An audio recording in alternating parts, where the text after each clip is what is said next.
के चुनावी नतीजे से बाजार पूरे हफ्ते ऊपर नीचे होता रहा। 2 महीने से जिस ईरान युद्ध से बाजार परेशान रहा, अब शायद बाजार इस युद्ध की परवाह नहीं करना चाहता। हाँ, युद्ध रुक जाओ तो अच्छा है, अगर युद्ध रुकेगा नहीं तो बाजार अब झुकेगा भी नहीं। लेकिन अब घरेलू फैक्टर, खासतौर से कंपनियों के नतीजों से बाजार अपनी दिशा तय करना चाहता है।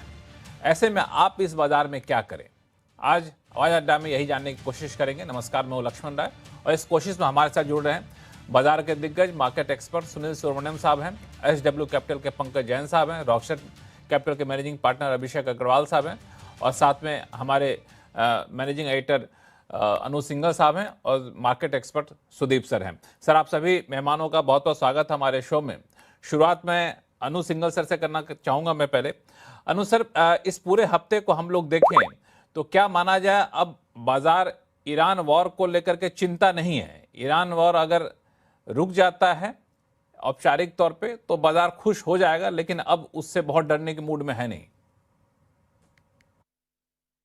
नहीं, देखिए लक्ष्मण जी, इसमें इशू क्या है कि परहैप्स मार्केट ने अब अग्रेसिवली रिएक्ट करना बंद कर दिया है। लेकिन अगर आप फ्राइडे का भी मूव देखेंगे तो क्लियरली जो थर्सडे तक अच्छा सेशन चल रहा था, फ्राइडे को सुबह एक आध हमला हो गया और उसी से मार्केट का फिर मूड माहौल बिगड़ गया। तो आई थिंक ये कहना कि पूरी तरीके से हम इंसुलेट हो गए हैं शायद थोड़ा गलत होगा। हाँ, लेकिन ये चीज़ है कि अब मार्केट ने इस वॉर के बीच में जीना सीख लिया है। अब अनलेस एंड अनटिल कोई बहुत बड़ा हमला हो जाए जिससे क्रूड वापस 115 120 के पार निकल जाए, इस वॉर का इम्पैक्ट लिमिटेड है। अब इस वॉर का इम्पैक्ट इनफैक्ट अब पॉजिटिव साइड पर है। अगर किसी भी दिन ये अनाउंसमेंट हो जाए कि बस अब वॉर पूरी तरीके से खत्म हो चुकी है और ब्रेंट क्रूड अगर 90 के नीचे आ जाए, देखिए 90 का वो थ्रेशोल्ड है, डाउन साइड पर 90 और अप साइड पर 110, इन दोनों के बीच में ही हम ट्रैवल कर रहे हैं। अगर 90 के नीचे आप निकल गए तो मार्केट में बड़ी रैली होगी। 110 के ऊपर निकल गए अगर इस वॉर से रिलेटेड तो मार्केट में बड़ी गिरावट होगी। लेकिन जैसा आपने बोला, इसके साथ साथ मार्केट का फोकस डोमेस्टिक क्यूज पर भी है। फ्राइडे को मार्केट का जो मूड माहौल बिगड़ा उसका बहुत बड़ा फैक्टर SBI के खराब नंबर्स था। लेकिन इसके अलावा अगर आप देखें तो टाइटन के अच्छे नंबर्स आए तो मार्केट ने पॉजिटिवली भी रिएक्ट किया। तो मार्केट नंबर्स पर काफ़ी वायलेंटली रिएक्ट कर रहा है दोनों साइड। जहां नंबर अच्छे हैं वहां पॉजिटिवली रिएक्ट कर रहा है, जहां नंबर्स खराब है वहां नेगेटिवली रिएक्ट कर रहा है।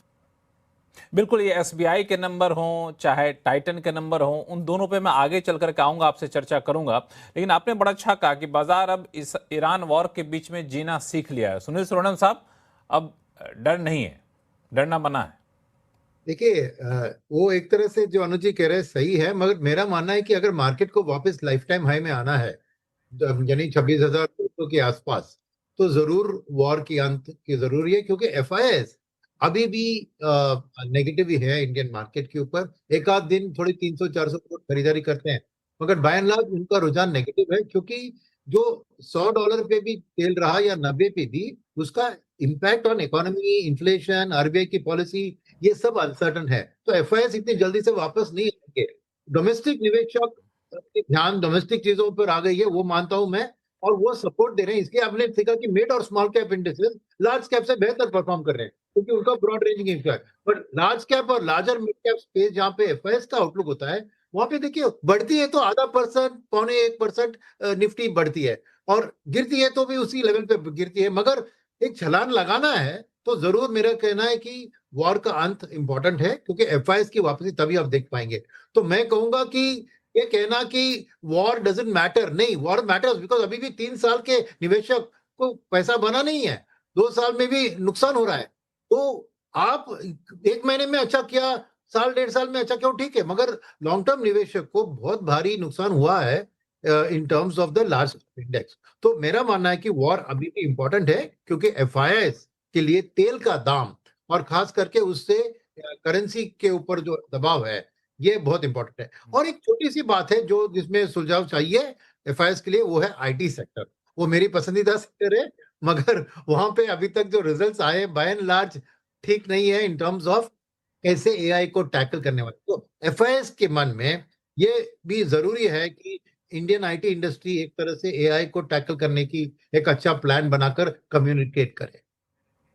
बिल्कुल। आईटी सेक्टर और एफआई दो जो बातें आपने कही है सुनील सर, उस पर मैं आगे चलकर कहूंगा, लेकिन जरा ईरान वॉर को लेकर के जब भी कुछ ट्रम्प साहब ट्वीट करते हैं या फिर ईरान के विदेश मंत्री का ट्वीट आता है, एक्स पोस्ट आता है, तो लोग तुरंत में आंखें फाड़ फाड़ कर देखने लग जाता है कि हुआ क्या भाई। लेकिन अभी भी आपने सही कहा कि बाजार को चिंता तो है ईरान युद्ध को लेकर, लेकिन ये चिंता ऊपर की तरफ है कि नीचे की तरफ है सुदीप सर? देखिए, ये सिर्फ ट्रम्प साहब जानते हैं और शायद वो भी नहीं जानते हैं। ट्रम्प साहब का एक वोलेटाइल वे ऑफ फंक्शनिंग है और इसमें आगे क्या होगा ये शायद उनके मन में भी कोई फिक्स्ड कुछ एजेंडा नहीं है। ये मूव करता रहता है, हर रोज सुबह शाम दिशा चेंज होता रहता है और अब तो ये बिल्कुल साफ है कि वो इसमें से निकलना चाहते हैं, पर विक्ट्री डिक्लेयर करके निकलना चाहते हैं, जिसमें ईरान का सहमत होना जरूरी है और वो उनको मिल नहीं रहा है अब तक। तो इसी सिलसिला चल रहा है, यही सिलसिला चल रहा है। और हम देखिए देशों के लिए ग्लोबली जो हो रहा है, ये ऑयल प्राइस इतना ऊपर रहने के कारण और स्टेट ऑफ हॉर्मुज में डिसरप्शन के कारण जो डैमेज हो रहा है, वो डैमेज मतलब 2-3 क्वार्टर तक इसका इम्पैक्ट, नेगेटिव इम्पैक्ट देखने को मिलेगा। हम लोगों को ध्यान में रखना पड़ेगा कि अगर मान लीजिए कल सुबह भी ये मामला खत्म हो गया, पूरी तरह से खत्म हो गया, फिर भी इसका जो टेल इफेक्ट है वो 15-20 दिन, 1-1.5 महीना तक चलेगा, जो कि इस क्वार्टर को डेफिनेटली इफेक्ट कर रहा है, अगला क्वार्टर को भी थोड़ा बहुत इफेक्ट करेगा। इसमें oil prices related, direct, indirect, tertiary, इसके साथ साथ लॉजिस्टिक्स, हर चीज में कॉस्ट इफेक्ट और कंपनीज के परफॉर्मेंस पे इफेक्ट देखने को मिलेगा। और इंडिया के लिए तो अनुज जी जैसे कह रहे थे, 90 के ऊपर ऑयल रहना इंडियन इकोनॉमी के लिए, मार्केट के लिए नेगेटिव है और वही हो रहा है बहुत देरों से।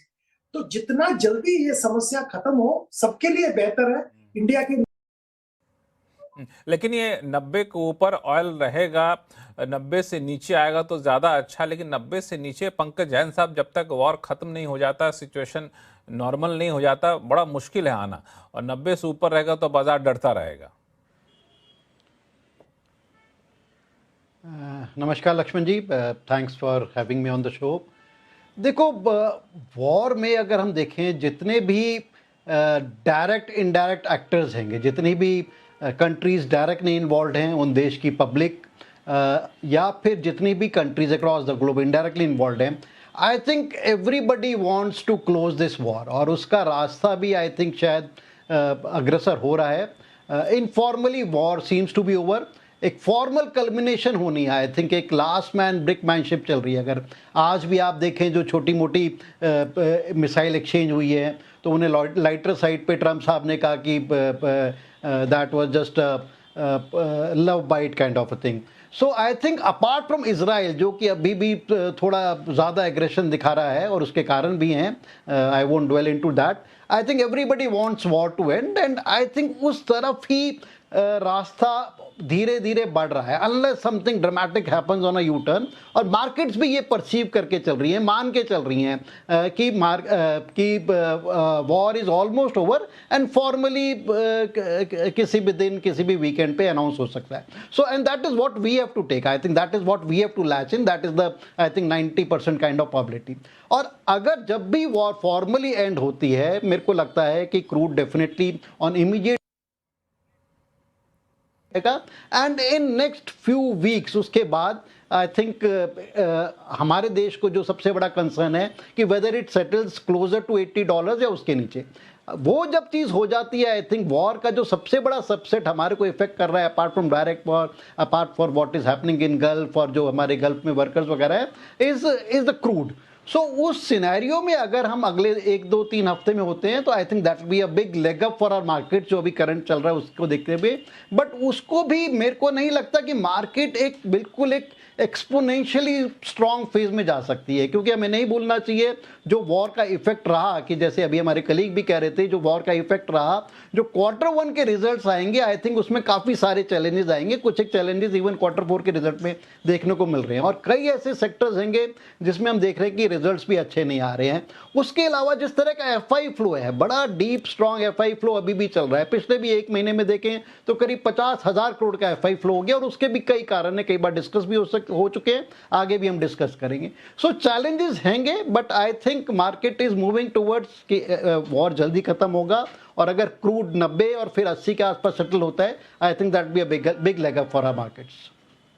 बिल्कुल, मार्केट ये मान के चल रहा है कि वॉर जल्द खत्म होगा। अब सिर्फ मैटर ऑफ टाइम है, कभी भी इसकी घोषणा हो सकती है। अचानक से कुछ यू टर्न हो जाए तो अलग बात है। जैसा कि ट्रम्प साहब ने कहा भी, जो हमले थोड़े बहुत हुए और लव बाइट की तरह है, तो लव बाइट बाजार को कभी कभी बड़ा महंगा पड़ जाता है। अभिषेक अग्रवाल साहब, आप लोगों की सुनील सर, फाइनेंशियल सेक्टर को इग्नोर कर नहीं सकते, रहना है तो लार्ज प्राइवेट बैंक में जाइए। पीएसयू बैंक को लेकर थोड़ा सा रिजर्वेशन है हमारे या पैनलिस्ट में। मैं सहमत हूँ जो ऑल पार्टिसिपेंट ने कहा, मगर खास करके मैं कहूँगा दो चीज। एक कि क्रेडिट डिपॉजिट रेशियो की चैलेंज है बेसिकली सब ऊपर, तो निम्स के ऊपर ही चैलेंज है। तो प्राइवेट सेक्टर इसलिए मैं प्रेफर करूंगा क्योंकि उनका एक ओवरऑल नॉन इंटरेस्ट इनकम जो होता है ना, म्यूचुअल फंड बेच के, इंश्योरेंस बेच के, वो उनका शेयर ज्यादा होता है, नंबर वन। नंबर टू है कि आपने देखा कि इंडियन कंज्यूमर अब तक डिमांड के साइड पे अच्छा ही कर रहा है, ऑटो की सेल्स अच्छे आ रहे हैं, ये हो रहे हैं। तो ये सब ईएमआई बेस्ड बोरिंग होते हैं, वो प्राइवेट सेक्टर बैंक आगे होती है। तो डेफिनेटली मैं अगले फ्यू क्वार्टर्स के लिए मैं देखूंगा कि प्राइवेट सेक्टर बैंक्स का बिजनेस ग्रोथ अच्छा होगा, और वो उनका डिपॉजिट को उतना मारा मारी नहीं होता है in terms of raising money. But final point क्या है ना, कि मुझे लग रहा है दबाव जो होगा viz because of sector rotation. Because एक साल में देखे कि PSU bank top three sectors, metal, defence और पीएसयू बैंक्स, एक साल में 35% रिटर्न दिया है पीएसयू बैंक ने, वेयर प्राइवेट सेक्टर का 2% नेगेटिव रिटर्न है एक साल का। तो अभी जो अर्निंग के टाइम में मैं देख रहा हूं कि म्यूचुअल फंड्स और ये जो है बहुत सेक्टर रोटेशन कर रहे हैं, और जहां प्रॉफिट बना उसको बेच रहे हैं। एक मंथ में देखे पीओसी बैंक का नेगेटिव रिटर्न 3-4% है। तो ये सेक्टर रोटेशन आगे 1-2 और 3 महीने के लिए चलेगा, और वो पीएसयू बैंक में प्रॉफिट बुक करके पॉजिटिव सेक्टर्स में शिफ्ट करेंगे। तो ये उनकी फंडामेंटल्स की बात नहीं है, ये जो मार्केट पार्टिसिपेंट्स है वो वहां पर अगर प्रॉफिट करेंगे तो दबाव रहेगा। तो शॉर्ट टर्म में मैं सहमत हूं कि डेफिनेटली पीएसयू बैंक्स के ऊपर थोड़ा दबाव रहेगा और प्राइवेट सेक्टर बैंक्स प्रेफरेबल है। मगर अगर आप एक साल से ज्यादा की लंबे टाइम है आपके निवेश के लिए, तो मैं जो सुदीप जी कह रहे थे कि 2-3 क्वार्टर अगर झेल लेंगे आप, उसके बाद, बिकॉज मेरा मानना है कि ईसीएल फ्रेमवर्क इतना जो डरा है मार्केट, उसके बारे में डरने की जरूरत नहीं है। बिकॉज अल्टीमेटली पीएसयू बैंक का ओनर कौन है? गवर्नमेंट है।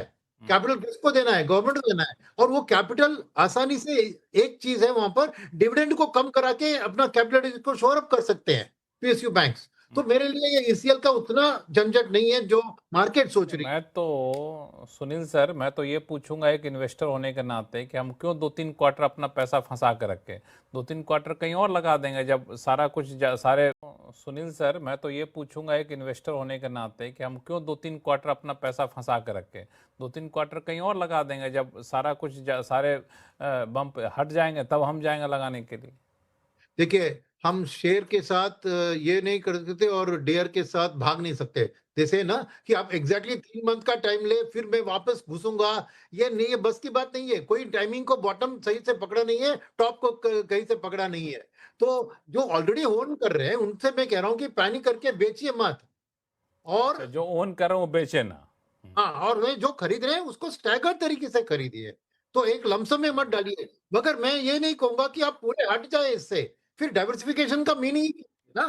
तो मेरा मानना है कि हाँ, 3-4 महीने के लिए आप झेल लो, स्टैगर करके निवेश करो। उसके बाद, एक तो मैंने कहा ये ओवरडन है, मेरे ईसीएल का जो वरी है। सेकंड चीज मैं बताऊं, मेरा एक एक्सपेक्टेशन है कि इस साल बजट के अंदर या शायद नेक्स्ट बजट में बड़े बड़े पीएसयू बैंक की मर्जर अनाउंस होगी, बिकॉज उनको अभी ग्लोबल साइज में बनाना है। जब वो खबर आएगी तो ये दौड़ेंगे, बिकॉज इस बार अच्छी बैंक को मर्ज करने वाले हैं, बुरी बैंक और अच्छी बैंक को नहीं। अच्छे टॉप क्वालिटी बैंक्स को, टॉप साइज बैंक को मर्ज करके इंटरनेशनल स्केल में लाने की कोशिश की जाएगी, बिकॉज देन ओनली वो फॉरेन कैपिटल को आसानी से रेस कर सकते हैं। और ये चीज, तो वो अनाउंसमेंट मैं एक्सपेक्ट कर रहा हूँ। हिंट्स आई थी पहले, फिर इंप्लीमेंट नहीं हुआ।